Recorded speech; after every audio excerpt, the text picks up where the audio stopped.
본 방송에서 제공하는 투자 정보는 투자 판단에 대한 조언입니다. 방송에서 제공하는 주식의 가치, 가격 상승 및 가격 하락에 대해서는 방송사에서 보장하지 않습니다.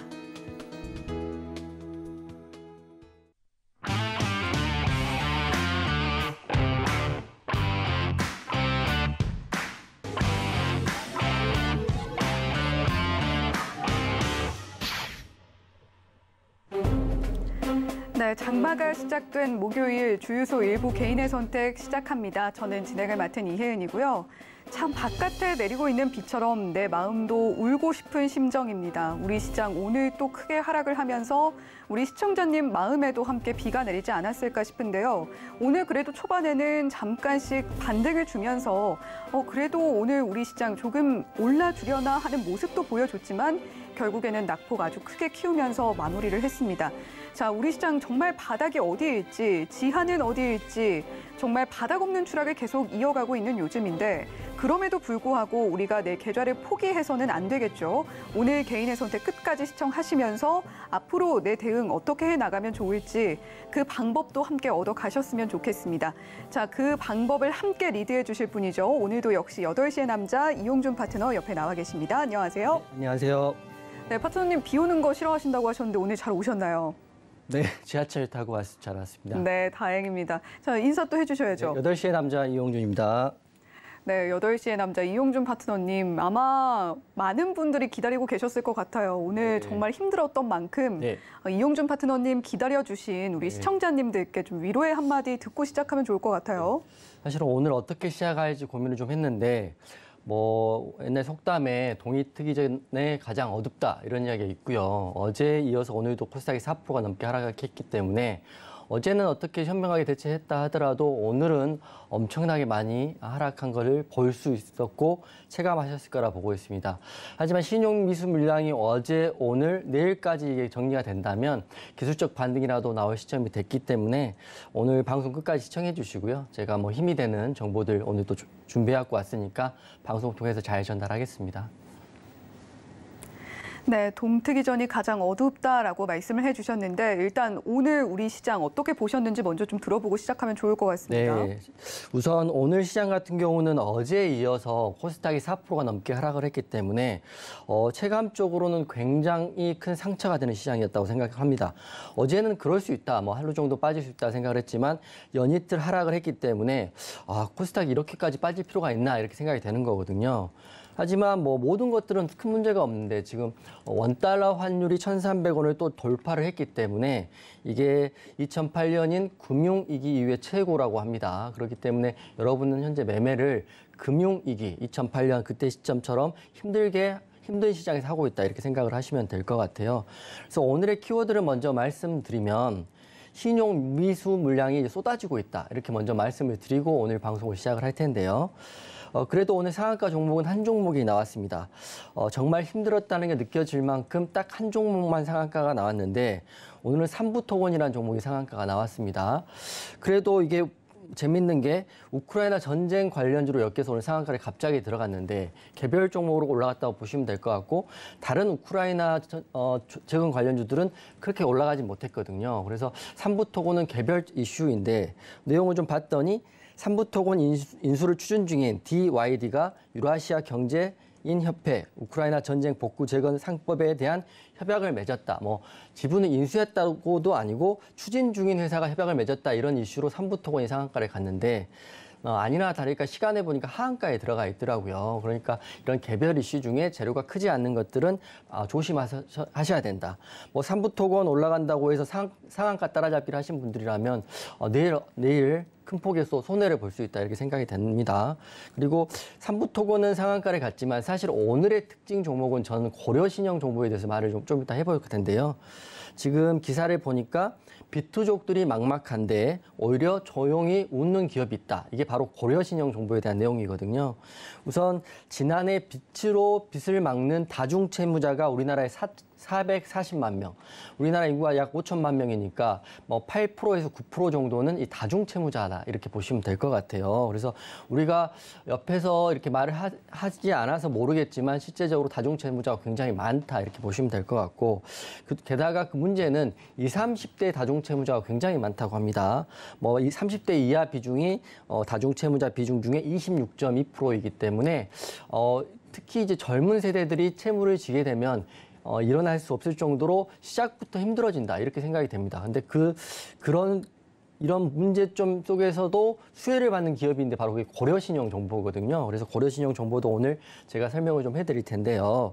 우선 핵심은 채권 추심업을 하는 회사이기 때문에 채권이 부실이 나고 채무를 못 갚게 되면 고려신용 정보에서 추심을 하게 됩니다. 거기서 또 영업이익이 발생되기 때문에 이런 힘든 장에도 수혜를 받는 기업이 있고요. 성장하는 기업이 있다는 것도 알고 계시면 될 것 같아요. 시장이 연이틀 4%가 넘게 하락을 하고 있습니다. 뭐 오늘 같은 경우는 사실 제가 봤을 때는 초반에는 괜찮았었거든요. 그래서 저희도 노란톡방에서 이렇게 이런저런 종목을 이렇게 공략을 해보려고 했었는데 문제는 12시를 기점으로 지수가 급락이 나왔습니다. 그래서 제가 좀 알아봤더니 증권사 신용미수 물량은 장전의 시장가로 나오기 때문에 하한가가 들어가는 것 같고요. 12시를 기점으로 밀린 신용미수 물량이 대규모로 쏟아지는 것은 스탁론에서 쏟아진다고 합니다. 그렇기 때문에 뭐 엎친 데 덮친 격으로 오전에 한번 쏟아지고 오후에 한번 쏟아지고 이렇게 된다 이렇게 보시면 될 것 같아요. 코스닥이 대부분의 종목들이 오후에 들어서 보니까 하락 VI가 다 걸리더라고요. 기본적으로 10%는 넘게 빠진다 이렇게 보시면 될 것 같아요. 연이틀 이렇게 하락하고 있기 때문에 내일도 분명 장전의 시간의 물량이 쏟아질 거라 이렇게 보시면 될 것 같고 하지만 시장은 힘들지만 뭐 제가 서두에 말씀드렸다시피 동이 트기 전에 가장 어둡기 때문에 어차피 신용미수만 안 쓰면 버틸 수 있는 거니까요. 조금만 더 같이 버텨보고 오늘 또 개인의 선택에서 6개 종목 중에 제가 한두 종목은 탑픽으로 가지고 왔고요. 여러분 또 힘내시라고 방송 후반에 제가 발굴한 탑픽 종목도 하나 가지고 왔다는 것도 오늘 말씀드리고 방송하겠습니다. 네, 우리 시장 이용준 파트너가 말씀해 주신 것처럼 초반에는 그래도 괜찮은 흐름 보여주는 듯 했습니다. 하지만 12시를 기점으로 밀리는 모습 보여줬는데 신용미수 물량이 나온 것 같고요. 더해서 내일도 장전에 시간의 물량이 쏟아질 것 같다라고 이야기를 해주셨습니다. 자, 이용준 파트너와 함께 같이 버텨보시고 자, 그리고 조금 더 힘내시라고 오늘 방송 막판에는 역시 내일장 관심주 다시 가지고 오셨다고 하니까요. 어떤 종목 가지고 오셨을지 그 부분까지도 방송 보시면서 끝까지 확인해 보셨으면 좋겠습니다. 자, 그리고 이렇게 어려운 장 이용준 파트너와 함께 버텨보고 싶다 하시는 분들 샵 0082번으로 이용준 단 3글자만 보내주시면 저희가 이용준 파트너의 노란톡방 입장할 수 있는 참여 링크 안내를 해드리고 있고요.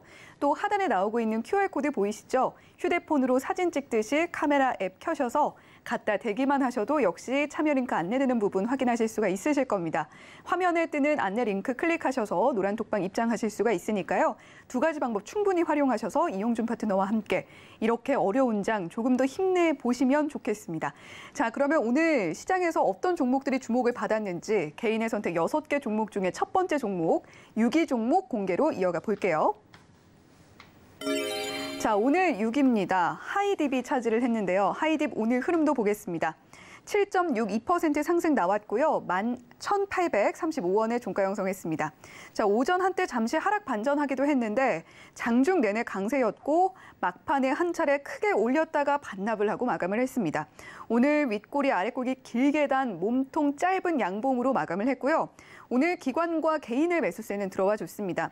자, 하이딥 같은 경우는 뭐 두나무 관련주, 갤럭시 워치 관련주로 통하고 있는데 자, 지금 갤럭시 워치 5 부품의 독점 공급이 부각되고 있는 것 같아요. 이용준 파트너는 갤럭시 유저이신가요? iOS 유저이신가요? 갤럭시입니다.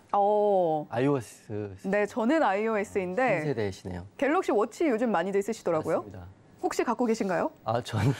저는 안 쓰고 있는데 네. 갤럭시를 쓰고 있고 갤럭시 워치는 안 쓰고 있는데 지금 이 회사 자체가 네. 갤럭시 워치의 터치 IC 독점 공급이라는 그 이슈가 있습니다. 사실 오늘 나온 이슈는 아니고요. 이 차트를 보니까 제가 알기로는 6월 17일 날 지난주 금요일 날 상한가가 있을 때 나왔던 이슈로 제가 알고 있어요. 그래서 하이딥이란 종목 자체는 스펙 상장하고요. 향후에 성장성이 강한 회사다 이렇게 먼저 말씀을 드리는데 차트를 보시면 상장한 지가 얼마 안 됐습니다. 있습니다.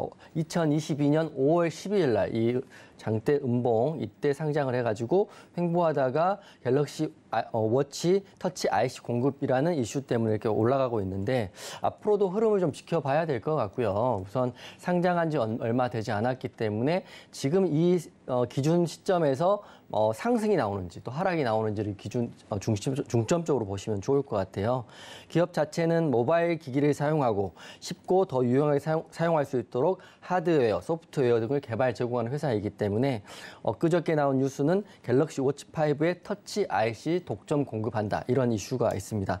그래서 이 회사는 이런 독점 공급의 이슈가 있기 때문에 향후에 매출로 이어진다면 매출도 이어지고 영업이익도 늘어나기 때문에 코스닥 종목 중에 부각을 받을 수 있고요. 그리고 이렇게 크게 하락한 장에 하이딥 같은 경우는 7.62% 상승을 했잖아요. 위아래 꼬리를 달긴 했지만 대부분의 종목들이 10%가 넘는 하락을 하고 있는데 이 종목만 7% 넘게 상승해서 마무리됐다는 것도 관심 있게 보시면 좋을 것 같아요.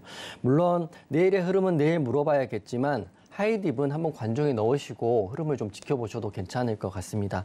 그래서 매출액 말씀드리면 매출액은 133억이고 영업이익이 43억 적자인데 이 하이딥의 대표이사가 이제 그 인터뷰한 내용을 보니까요. 매년 성장할 수 있고 내년 매출은 얼마 이상 할 수 있다. 이런 기사도 냈더라고요. 그렇기 때문에 대표이사의 의지는 아주 강하다. 이렇게 보시면 될 것 같고. 하지만 차트를 보고 좀 말씀을 드리면 하이딥은 오늘 상승을 했잖아요. 근데 이게 21선 지지를 받은 거거든요. 21선 지지, 1640원 지지를 정확히 받았습니다.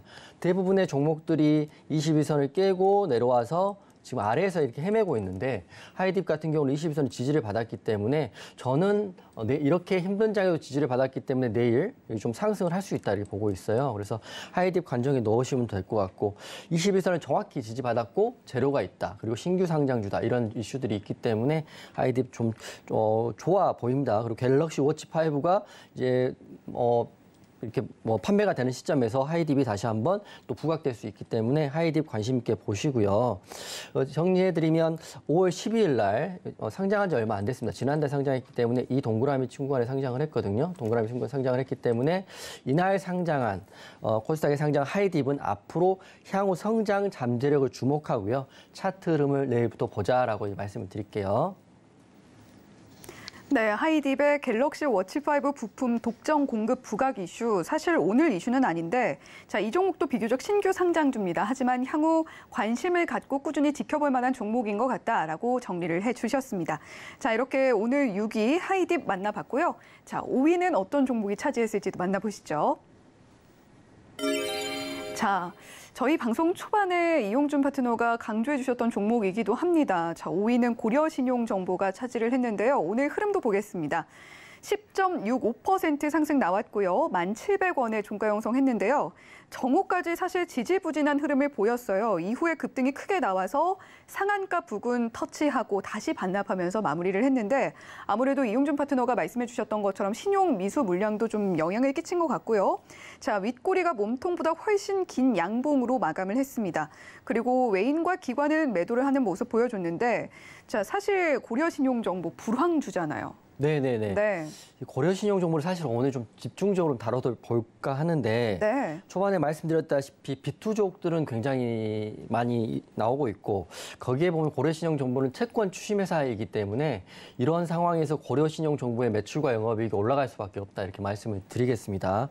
여러분들이 지금 보시는 것처럼 미국 긴축 재정에 의해서 금리가 파격적으로 지금 올라가고 있고요. 하루 사이에 금리가 0.5%, 0.7% 올라가는 거는 지금 비일비재하다고 보시면 될 것 같고 그리고 신용대출을 받으신 분들도 금리가 올라가면 매달 갚아야 될 원금과 이자가 상승되기 때문에 부담이 가중되고 있는 시점이고요. 그나마 직장생활을 하고 있으면 모르겠지만 대학생이라든지 취업준비생들한테는 이런 대출들에 대해서는 치명적으로 다가설 수밖에 없다 이렇게 되는 거고 그리고 작년만 보더라도 코인으로 돈을 벌었다, 주식으로 돈을 벌었다 이런 사람들이 너무 많았기 때문에 빚을 내서 코인과 주식을 하는 사람이 굉장히 많았습니다. 그런 사람들이 지금 시점에서는 신용 미수가 털리면서 그게 다 빚으로 남아있게 되는 거죠. 그렇게 되면 그런 대출을 해줬던 금융기관, 은행이나 2, 3 금융기관에서는 그걸 또 추심하기 위해서 노력을 하다가 이게 안 되면 이 채권을 통으로 고려신용정보에 또 넘기거든요. 네. 고려신용정보가 또 그 인력을 동원해서 다시 또 채권 추심을 하고 거기서 채권 추심이 되면 부실채권이 다시 정상화되면 고려신용정보의 매출은 늘어나는데 문제는 사실은 마냥 좋아할 게 아니라 빚을 지는 사람들은 지금 굉장히 괴롭다는 거죠. 금리가 조금만 올라도 매월 상환해야 될 이자와 원금 부담이 큰데 고려신용정보는 이런 상황에서도 이런 상황에서 성장을 하고 있다 이렇게 말씀을 드리는 거고요.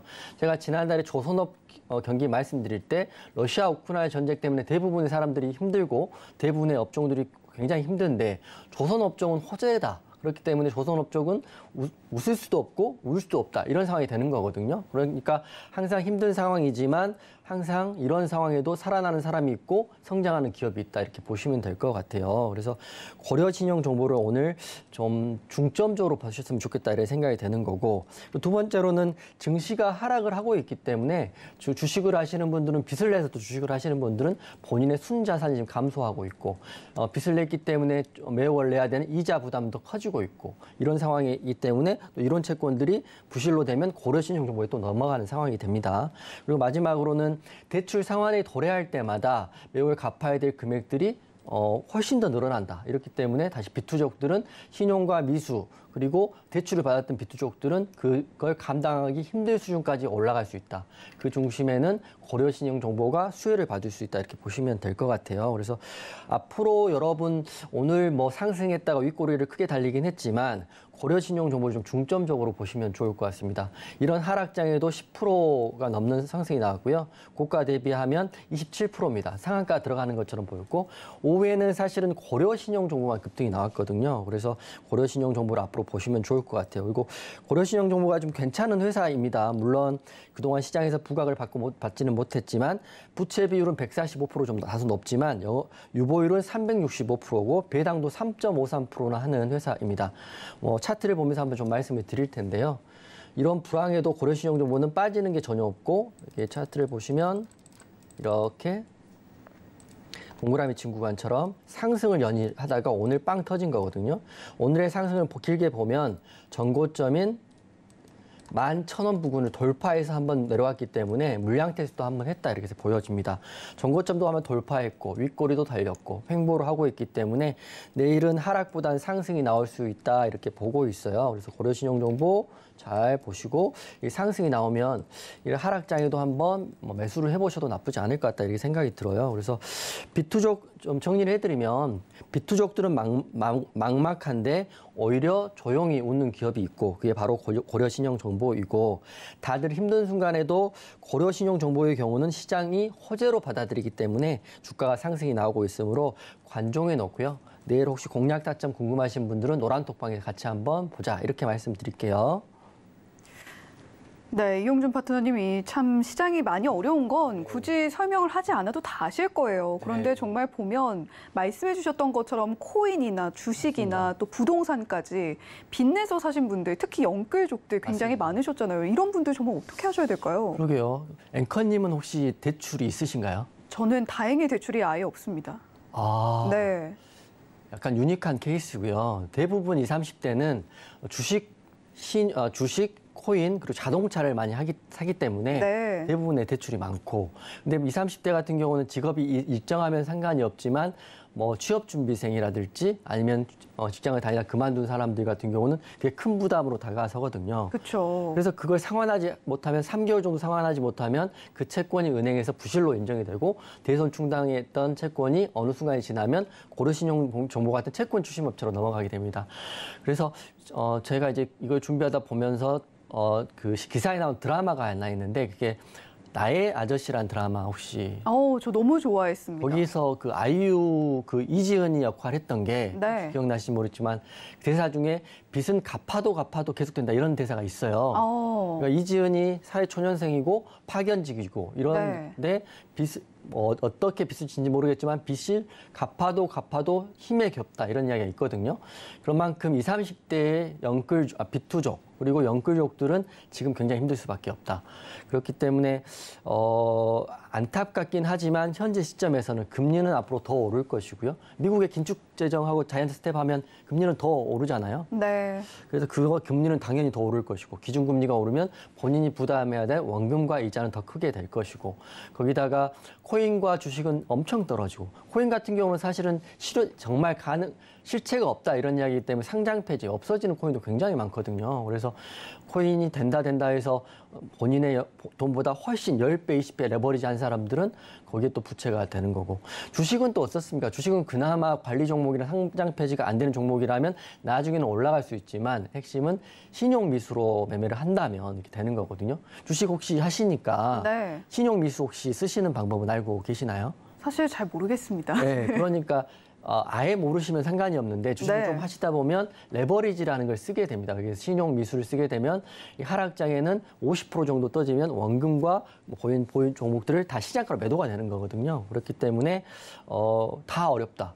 대출이자는 오르고 코인은 떨어지고 주식도 떨어지고 그리고 금리는 오르고 이렇게 되는 거기 때문에 20, 30대한테는 굉장히 힘든 시기다. 하지만 40, 50대도 마찬가지고요. 하지만 그 수혜를 받는 회사가 고려신용정보가 혹시 있습니다. 혹시 주변에 대출 너무 많이 받았어 이렇게 고민하시는 친구분들이나 지인분들이 좀 있으신가요? 저는 최근에 워낙에 집값이 많이 오르다 보니까 지금 대출을 받아서라도 집을 옮겨야 되나 고민을 하는 친구들이 있더라고요. 그런데 이제 금리가 점점 더 오를 게 너무 자명하니까 네. 그건 좀 어렵지 않겠냐, 위험하지 않겠냐라고 말린 적은 있습니다. 작년까지는 그게 가능한 이야기였고요. 네. 근데 올해부터는 금리 인상 폭이 이제 현실화되면서 집값이 굉장히 많이 떨어지고 있습니다. 네. 본인이 가지고 있는 집 한 채 가격도 지난달과 이번 달에 비교했을 때 집값이 떨어지고 있기 때문에 당분간은 이런 기조가 지속될 것이다. 하지만 금리 인상이라는 게 쉽게 말하면 긴축이고 인플레이션 잡지만 궁극적으로는 좀 지나게 되면 다시 경기가 활황화되거든요. 그래서 이런 것들이 감안하면 버티면 되는데 이렇게 이제 대출을 무리하게 받으신 분들, 또 무리하게 받아 집을 사신 분들은 견딜 수가 없다. 그렇기 때문에 고려 신용 정보가 앞으로 좋아질 수밖에 없다. 이렇게 보시면 될 것 같고 방송 보시는 분들도 대출 받으신 분들은 지금 심리가 정확히 지금 제가 찝어 드리는 거거든요. 그래서 다른 종목 하지 마시고 지금 인플레이션 관련주 해지로 식량주가 지난주나 갔다고 한다면 앞으로는 고려 신용 정보가 해지 개념으로 가지 않을까 싶습니다. 그래서 오늘 좀 중점적으로 고려 신용 정보를 제가 말씀드리는 게 앞으로 관종으로 꼭 넣으시고요. 고려 신용 정보 공략을 해보시는데 그게 어려우시면 노란톡방에서 같이 한번 보시는 게 어떨까 이렇게 싶고 무리한 대출은 항상 이럴 때가 문제가 됩니다. 금리가 적을 때는 상관이 없지만 이게 한번 같이 터지니까 이렇게 문제가 된다 이렇게 생각이 듭니다. 네, 그렇다면 또 궁금해지는 게 혹시 이 고려 신용정보와 비슷한 계열의 다른 종목들 주목해 볼 만한 종목이 있을까요? 사실은 저는 상장사로는 고려 신용 정보만 알고 있고요. 네. 비슷한 일을 하는 회사들은 꽤 있다고 제가 알고 있거든요. 근데 제가 모를 수는 있는지 모르겠지만 추심하는 회사의 상장사는 고려 신용 정보밖에 없다고 저는 생각을 하는데 네. 한번 있는지는 방송 끝나고 한번 찾아볼 텐데 지금 하여튼 대장은 고려 신용 정보이기 때문에 고려 신용 정보를 먼저 보고요. 고려 신용 정보가 너무 올랐다고 한다면 혹시라도 2등주가 있다고 한다면 그런 종목도 같이 묶어서 보시는 것도 나쁘지 않을 것 같습니다. 네, 오늘 10%가량 올라준 고려신용정보 이용준 파트너는 이런 비투족이 늘어나서 신음하는 동안에도 조용히 웃는 기업이 있다라고 표현을 해주셨습니다. 자, 그게 바로 고려신용정보이고 그만큼 이런 어려운 시기에 주목해 볼 만한 기업이다라고 이야기를 해주셨습니다. 실제로 올 1분기 영업이익이 전년 대비 10.2% 늘었다고 하니까요. 고려신용정보 관심 갖고 계신 분들 이용준 파트너의 노란톡방에서 함께 이야기 나눠보셔도 좋겠습니다. 자, 이렇게 고려신용정보 5위 종목 자세히 이야기 나눠봤고요. 4위는 어떤 종목이 차지했을지도 만나보겠습니다. 네, 오늘 4위입니다. 현대사료가 차지를 했는데요. 현대사료 오늘 흐름도 보시죠. 자, 10.81% 상승했고요. 38,950원에 종가 형성했습니다. 오늘 상한가로 아예 갭을 띄워서 출발을 했는데 개장 직후에 바로 조금 반납을 했고요. 다시 반등을 주는가 했는데 또 반납을 하고 마감을 했습니다. 오늘 시가보다 낮은 가격에 마감을 했기 때문에 아래 꼬리 단 음봉으로 마감을 했고요. 외인과 기관 매도세도 들어왔습니다. 자, 주식 분할을 결정하면서 21일까지 거래가 정지됐던 종목이잖아요. 네. 그래도 이틀 연속 상승하긴 했어요.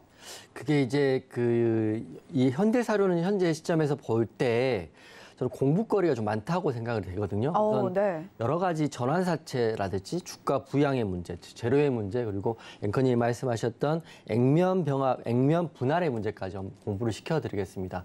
제가 종목을 볼 때 현대사료만큼 공부거리가 많은 종목도 없다 이렇게 생각이 되는 거거든요. 그래서 먼저 첫 번째로는 그 현대사료 같은 경우는 3월 21일 날, 올해 3월 21일 날, 쉽게 말씀드리면 최대 주주 변경을 수반한 주식 양수도 계약을 체결했습니다. 즉 말씀드리면 대주주가 바뀌었다 이렇게 이해하시면 되는데 네. 그 지분이 까나리아 바이오가 49.75%를 가지고 대주주로 등극을 합니다. 그렇게 되면서 이렇게 되면서 현대사료가 바이오 업종도 진출한다 이런 이슈가 사실 걸린 거거든요. 까나리아 바이오가 바이오 회사니까. 첫 번째는 대주주 변경에 대한 이슈가 있었고 두 번째는 방금 앵커님 말씀하셨다시피 액면 분할이라는 게 있습니다. 여러분 뭐 말은 좀 많이 들어본 것 같은데 정확히 모르실 것 같다고 제가 생각되는 게 액면 분할이 현대사료 같은 경우는 액면가 500원짜리였던 주가를 100원으로 80%까지 낮춰서 만드는 거거든요. 그래서 현대사료가 지금은 38,950원이지만 지난달에 17만 5천 원 정도 했던 걸로 아시면 될 것 같아요. 그 말은 17만 원짜리가 2만 원짜리로 뭐 이렇게 또는 3만 원짜리로 내려왔다. 왜냐하면 액면 분할을 했기 때문에 그만큼 주가 수가 늘어난 거죠. 500원짜리를 100원으로 했으니까 그만큼 주가 수를 5배 늘리고 주가는 작게 하고. 근데 여기서 공부거리가 있습니다. 액면 분할을 왜 하느냐 이렇게 궁금하실 수 있는데 쉽게 말씀드리면 2018년도에 삼성전자가 액면 분할을 한번 했습니다. 크게 했는데 그때 한 주를 삼성전자 기억하시는 분 아시지만 한 주당 130만 원 정도 했습니다. 뭐 많이 갈 땐 140, 150만 원도 했던 거를 한 주당 50주로 쪼개는 대규모 액면 분할을 합니다. 그때 삼성전자의 그때 기사를 보면 아시겠지만 삼성전자 주가가 너무 높기 때문에 개인들이 사기 너무 어렵다. 그렇기 때문에 개인들이 사고 보다 많은 매수와 매도를 위해서 액면 분할을 한다. 이렇기 때문에 한 주를 50주로 쪼갠 거거든요. 그래서 한 주에 265만 원까지 올라갔던 그 삼성전자를 한 주당 5만 3천 원에 거래가 됐다. 이렇게 됐지만 결과론적으로는 액면 병합이 단기적으로는 호재가 맞습니다. 액면 분할이. 왜냐하면 서로 매매가 많이 되면 뭐 주가 부양할 수도 있잖아요. 근데 하지만 결과론적으로 삼성전자 같은 경우는 주가를 지금 보면 그게 꼭 호재이지 않을 수도 있겠다. 왜냐하면 개인들이 사고 팔고를 너무 하고요. 단기 세력들이 들어오면 주가는 좀 이게 어려워지는 거거든요. 그렇기 때문에 그런 또 두 번째 이슈가 액면 분할 이슈가 있었고요. 그리고 마지막 이슈 같은 경우는 앞으로 재료에 대한 이슈. 이게 식량 테마였기 때문에 그런 재료로도 바닥이 뭐 지금 기준 가격으로 하면 5,000원에서 45,000원까지 올랐으니까 9배가 지금 오른 거거든요. 5,000원. 그죠? 9배 정도 올랐기 때문에 그런 재료, 그러니까 세 가지 이슈가 한꺼번에 터지면서 현대사료는 단기적으로 3개월 동안 5,000원짜리, 그러니까 액면 병합 분할 이후에 5,000원짜리 주식이 45,000원까지 올라갔다 이렇게 보시면 될 것 같아요. 물론 현대사료 같은 경우는 지금 공략할 타점은 전혀 안 나온다 이렇게 보고 있는데 여러분들은 이걸 통해서 굉장히 공부거리가 많이 나왔다 이렇게 보시면 될 것 같아요. 세 가지, 최대 주주 변경, 액면 분할, 그리고 재료까지 보시면 될 것 같아요. 그래서 우선 그 현대사료 같은 경우는 그 주권 매매 거래 정지를 한참 동안 했던 게 주식 병합 때문에 했던 거고, 그리고 일시가 6월 7일부터 22일까지 했고 기준 가격이 27,000원이었습니다. 그리고 어제죠. 어제 상한가 간 날 차트를 좀 말씀드리면 상한가 간 날 이날인데 액면 분할 마이너스 79.98%, 즉 마이너스 80%의 액면 분할로 해서 주가가 딱 다운된 날 점 상한가를 찍습니다. 하지만 오늘도 갭 상승을 해서 29%까지 시가로 시작했는데 다 밀렸던 걸 봤을 때는 이제 이런 이슈로는 현대사료는 더 이상 주가 부양이 어렵지 않나. 왜냐하면 고점에서 큰 음봉이 터졌으니까요. 그래서 접근은 하지 마시고 제가 오늘 공부거리를 3개 드린 걸 공부하시면 나중에도 공시 보면 이해하시기 편할 것 같아요. 액면 분할. 삼성전자를 생각하시면 될 것 같고 또 최근에는 현대사료를 생각하시면 될 것 같습니다.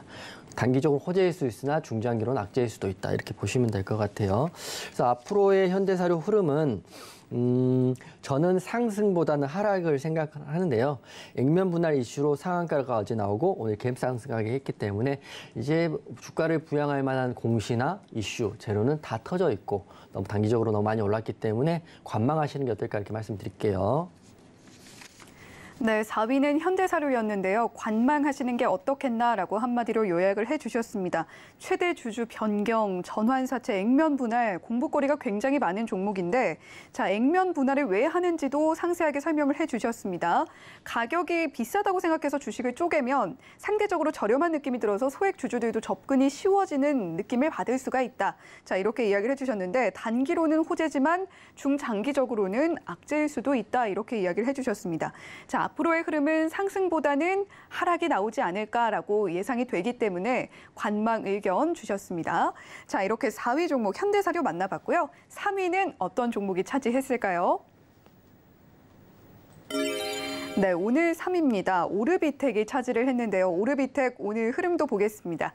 15.65% 상승 나왔고요. 5,430원에 종가 형성했는데요. 역시 갭 크게 띄워서 출발을 했는데 상한가 부근까지 갔다가 다시 시가 부근에서 마감을 했습니다.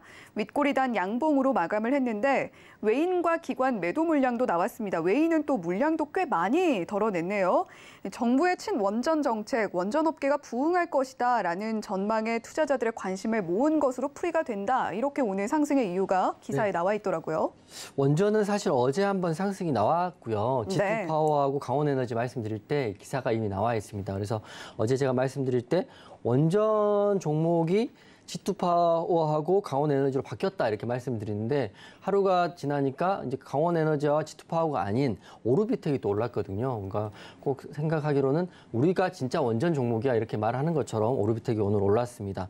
재료는 똑같습니다. 어제랑 똑같은데 원전 일감에 1조 원 정도를 계획을 하고 있고 앞으로 뭐 1조 원 정도 투자해서 원전을 부흥하겠다. 어제 기사고요. 그리고 2025년까지는 1조 원을 투자해서 일감도 공급하고 원전도 부흥하겠다. 이게 지금 우리 지금 현 정부의 노력이거든요. 그래서 어제 같은 경우는 강원에너지, G2파워가 급등이 나왔는데 오늘은 반대로 강원에너지는 9% 하락, G2파워는 1%만 상승을 했습니다. 상승폭을 다 반납을 했는데요. 오르비텍은 사실은 제가 수급이 들어올 때 딱 생각했습니다. 이건 오늘 못 간다고 생각을 했습니다. 그 이유를 이제 차트를 보면서 말씀을 드릴 텐데요. 오르비텍 같은 경우는 우선 장기간으로 최근 단기적으로 많이 빠져 있습니다. 있고 그리고 이 네모친 구간이 매물대 구간인데요. 매물대 구간이 굉장히 많고요. 그리고 가장 강력한 저항이라는 게 21선 저항이 딱 걸려 있습니다. 제가 지금 보지 않았지만 오르비텍 그다음에 우진, 한신기계 정보를 지금 딱 쳐볼 테니까 여러분이 딱 보시면 되는데 21선 저항을 받았고요. 바로 한신기계도 한번 쳐드릴게요. 한신기계도 21선 저항을 받고 떨어져 있고 그다음에 우진도 쳐볼게요. 우진도 똑같이 21선 저항을 받고 떨어져 있고 뭐 서전기전도 쳐볼까요? 서전기전. 이것도 21선 저항을 맞고 떨어져 있고 제가 사실은 종목을 보지도 않고 이렇게 맞힐 수 있는 게 오르비텍이 대장이었는데 딱 보니까 매물대도 많고요. 21선인 위에 저항이 있기 때문에 못 가는 차트거든요. 그래서 오늘은 그냥 상승만 나왔을 뿐이지 실제로 갈 수 있는 자리는 아니었다 이렇게 말씀을 드릴게요. 그래서 종목을 볼 때는 무조건 오른다고 해서 호가창에 수급이 들어온다고 해서 매수를 하실 게 아니라 매물대 그리고 상단에 있는 저항들을 확인하시면서 하시는 게 맞을 것 같아요. 그래서 오르비텍은 오늘 당연히 못 갔던 거고 하지만 내일부터는 또 흐름이 다를 수는 있습니다. 하지만 지수가 워낙 빠지고 오늘 윗골로 달렸기 때문에 내일도 사실은 올라가기는 쉽지 않을 거라 이렇게 생각이 됩니다. 그래서 정리해드리면 G2파워와 강원에너지가 이제 어제 큰 급등이 나왔고 오늘은 오르비텍이 급등이 나왔습니다. 그래서 이런 흐름을 볼 때 우리가 매매를 할 때 너무 단순하게 생각해서 오르비텍도 원전주, G2파워도 원전주에서 한꺼번에 생각할 게 아니라 같은 원전주라고 하더라도 갈 수 있는 종목을 찾는 해안이 필요한 때가 지금이다 이렇게 말씀을 드릴게요. 네, 오르비텍 어제 G2파워, 강원에너지가 뭐 이렇게 상승을 주도했다면 오늘은 오르비텍이 상승이 나왔습니다. 자, 지금 원전 섹터 모두 오르고 있는 게 아니거든요. 한꺼번에 섹터별로 그냥 묶어서 생각할 게 아니라 갈 수 있는 종목을 골라낼 수 있는 해안이 그 어느 때보다 필요한 시점이다라고 이야기를 해주셨습니다.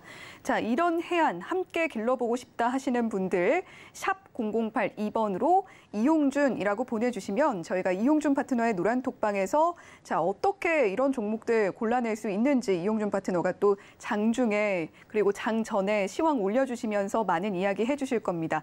자, 그런 만큼 자, 너무 이렇게 그냥 따라가는 추격 매수 하시기보다는 종목을 골라낼 수 있는 해안, 노란톡방에서 함께 찾아보셨으면 좋겠습니다.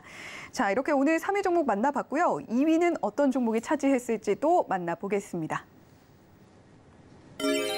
네, 오늘 2위인데요. Y2솔루션이 차지를 했습니다. Y2솔루션 오늘 흐름도 보면요. 25.2% 상승 나와서 800원을 종가 형성했습니다. 초반부터 급등이 나왔는데 막판에 한 번 더 올라주면서 마감을 했고요.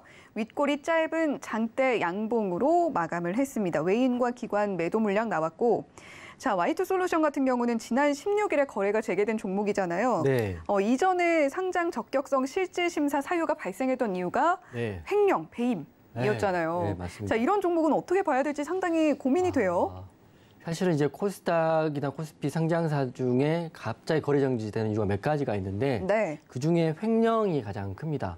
네, 왜냐하면 직원의 횡령 그리고 임원의 횡령, 배임이 그 상장 폐지 또는 거래 정지의 조건 중에 하나거든요. 그래서 Y2솔루션 같은 경우는 2020년 3월 거래 정지 이후에 2년 3개월 만에 이제 거래가 재개돼가지고 지속적으로 하락을 하다가 오늘 반등이 한번 나온 거거든요. 그래서 이 종목을 어떻게 봐야 될까 이렇게 고민을 해봤는데 먼저 그 회사라는 게 업력이라는 게 있고요. 회사의 특성이 있는데 우선 직원 횡령 배임이 나와버렸다는 거는 아무래도 앞으로도 안 나오리란 보장은 사실 없는 거거든요. 그래서 차트를 좀 길게 보면 이렇게 됐잖아요. 굉장히 오랜 기간 2020년 3월 달부터 3년 동안 거래 정지가 됐다가 네. 최근에 거래가 재개됐습니다. 그래서 반대로 여쭤보면 이런 회사가 있는데 급등이 나오면 앵커님은 주식을 내가 하는 입장에서는 매수를 좀 해보시겠습니까? 아니면 좀 보류해 보시는 것 같은가요?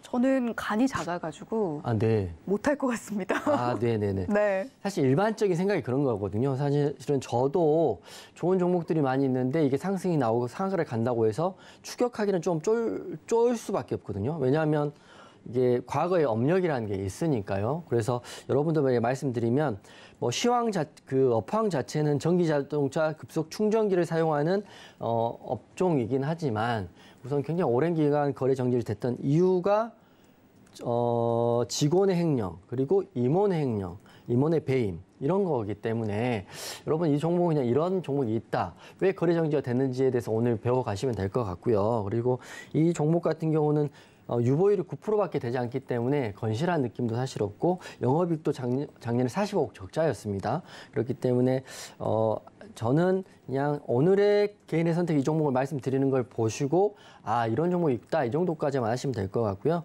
전환사채 유상증자 공시가 굉장히 많이 있습니다. 그래서 앞으로 오버행 이슈도 나올 수 있기 때문에 Y2솔루션 같은 경우는 그냥 관종에 넣지 마시고요. 이런 종목이 있더라 이 정도 이해하시면서 대응하시면 될 것 같아요.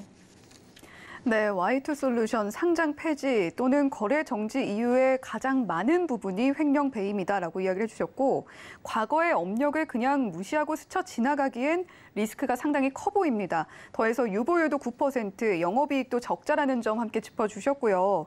전환사채, 유상증자 이슈까지 굉장히 많다고 이야기를 해주셨으니까요. 자, 오늘 이 종목을 소개해드린 이유는 좀 피해 가시는 게 어떻겠나라는 의미에서 좀 소개를 해드렸다라고 생각을 해보시면 차라리 좋겠습니다. 자, 이렇게 오늘 2위 종목 만나봤고요. 2위는 어떤 종목이 차지했을지 지금 바로 만나보시죠. 네, 오늘 1위입니다. 삼부토건이 차지를 했는데요. 자, 삼부토건 오늘 상한가 안착했습니다. 2,210원에 종가 형성했고요. 1시쯤에 급등이 나왔습니다. 막판에 상한가 안착하면서 마감을 했네요. 오늘 외인과 기관은 매도 물량을 내놨고, 자, 지금 우크라이나 재건 사업 이슈잖아요. 네.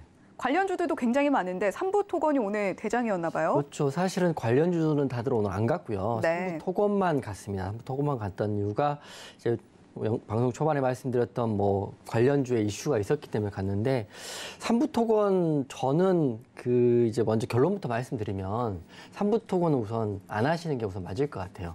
왜냐하면 재료가 본 회사에 대한 이슈보다는 뭐 지분을 매입하는 추진 중인 회사에 대한 이슈로 간 거기도 하고 가장 중요한 게 지금 시간외를 보니까요. 시간외 현재가가 마이너스 9.95% 하한가에 들어가 있거든요.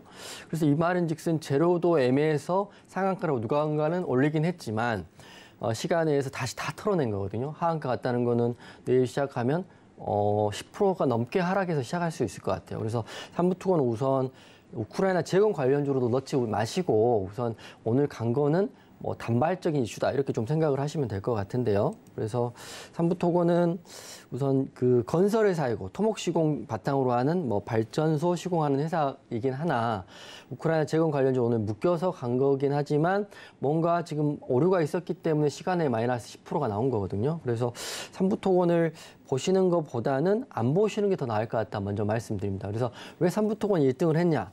오늘 2,400개 종목 중에 상한가가 간 종목이 삼부토건밖에 없으니까 삼부토건을 관심 있게 보시는 것 같은데 시간에까지 확인하신다면 삼부토건은 그렇게 보실 필요가 없지 않는가 싶습니다. 그리고 지금 다시 정리해드리면 삼부토건의 인수 추진 중인 인수를 이미 한 것도 아니고 인수 추진 중인 DYD가 이게 재건 관련 협약을 맺었다고 해서 이 협약에 삼부토건이 참여했다고 해서 상한가를 간 거거든요.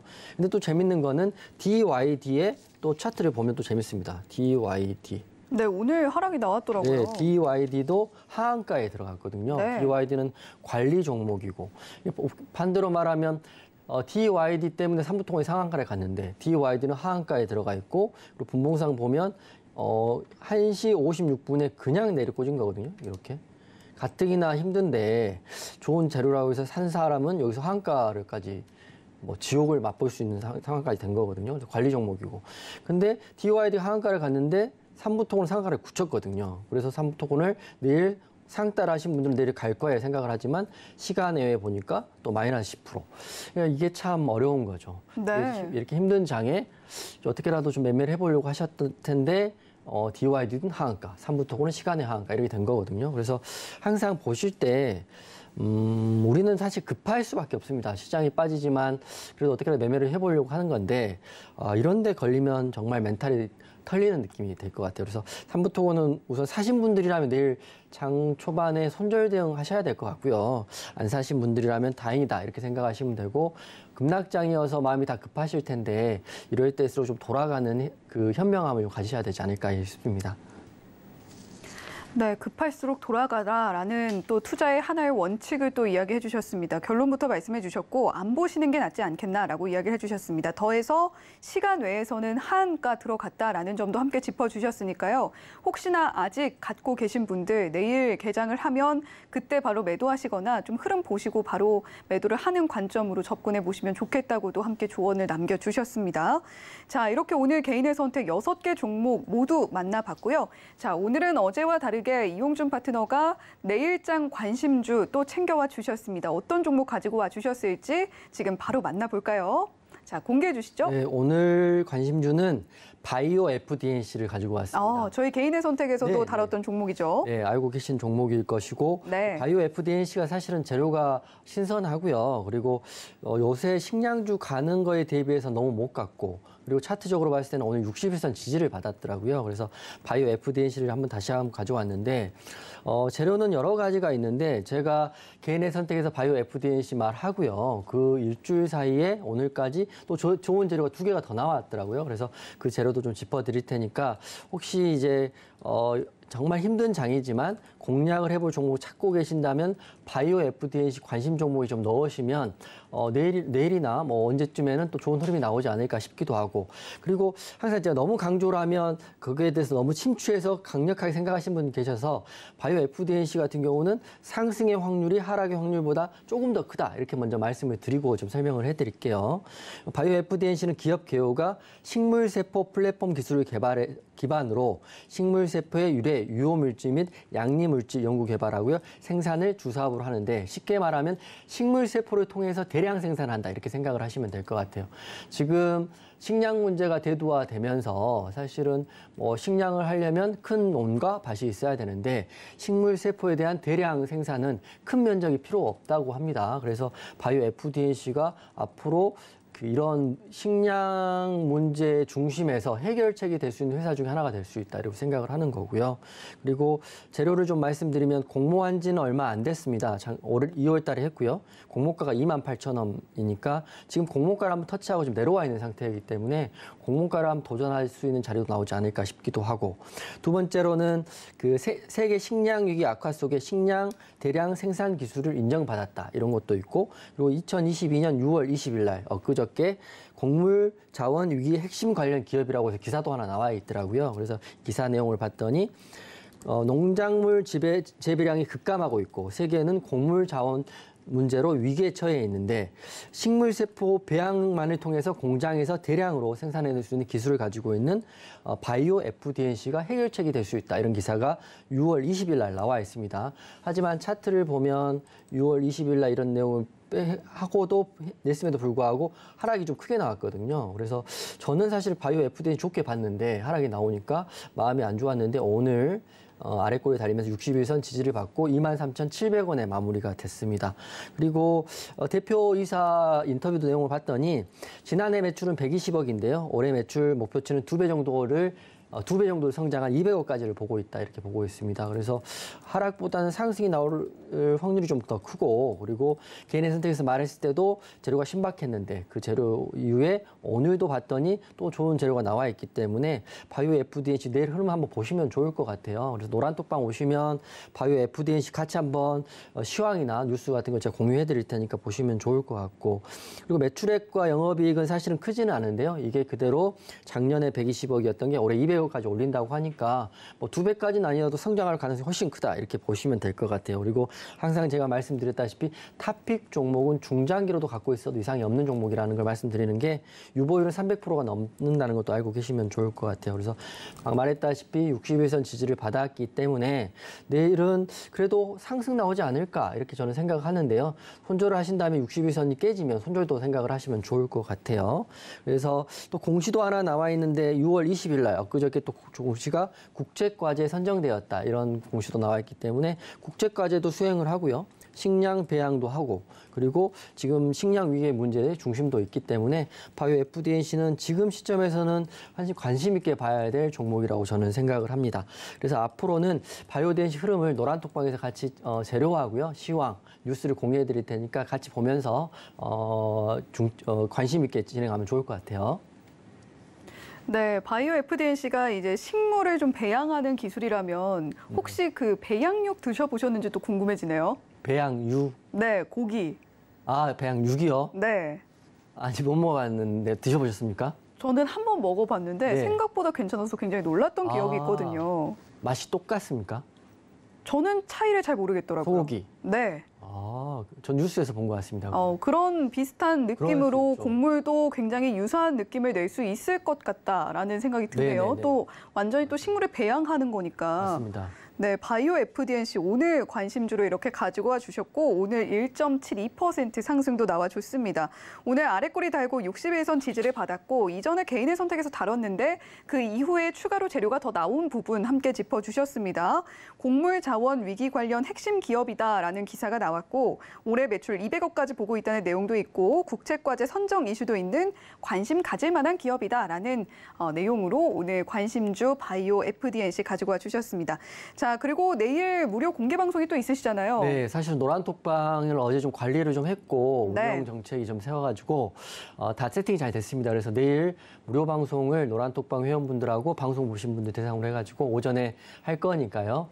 제가 이제 사실은 오늘 굉장히 힘듭니다. 그렇지만 제가 잘하는 그 단기적인 매매에 대한 또 스킬이나 이런 것들 다 공유해 드릴 테니까 내일 무료방도 많이 오셔가지고 많이 배워가시면 좋을 것 같아요.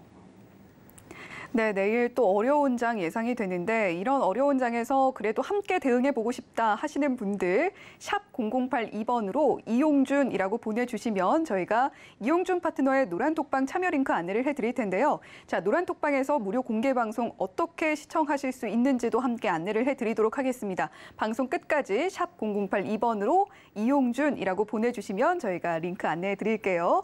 자, 어느덧 저희 이렇게 인사를 드릴 시간인데요. 본 방송에서 제공해드리는 정보는 투자 판단에 대한 조언일 뿐 해당 종목의 가치와 수익률을 보장하지는 않는다는 점 말씀드리면서 저는 내일도 역시 8시의 남자 이용준 파트너와 함께 돌아오도록 하겠습니다. 시청해주신 여러분 고맙습니다.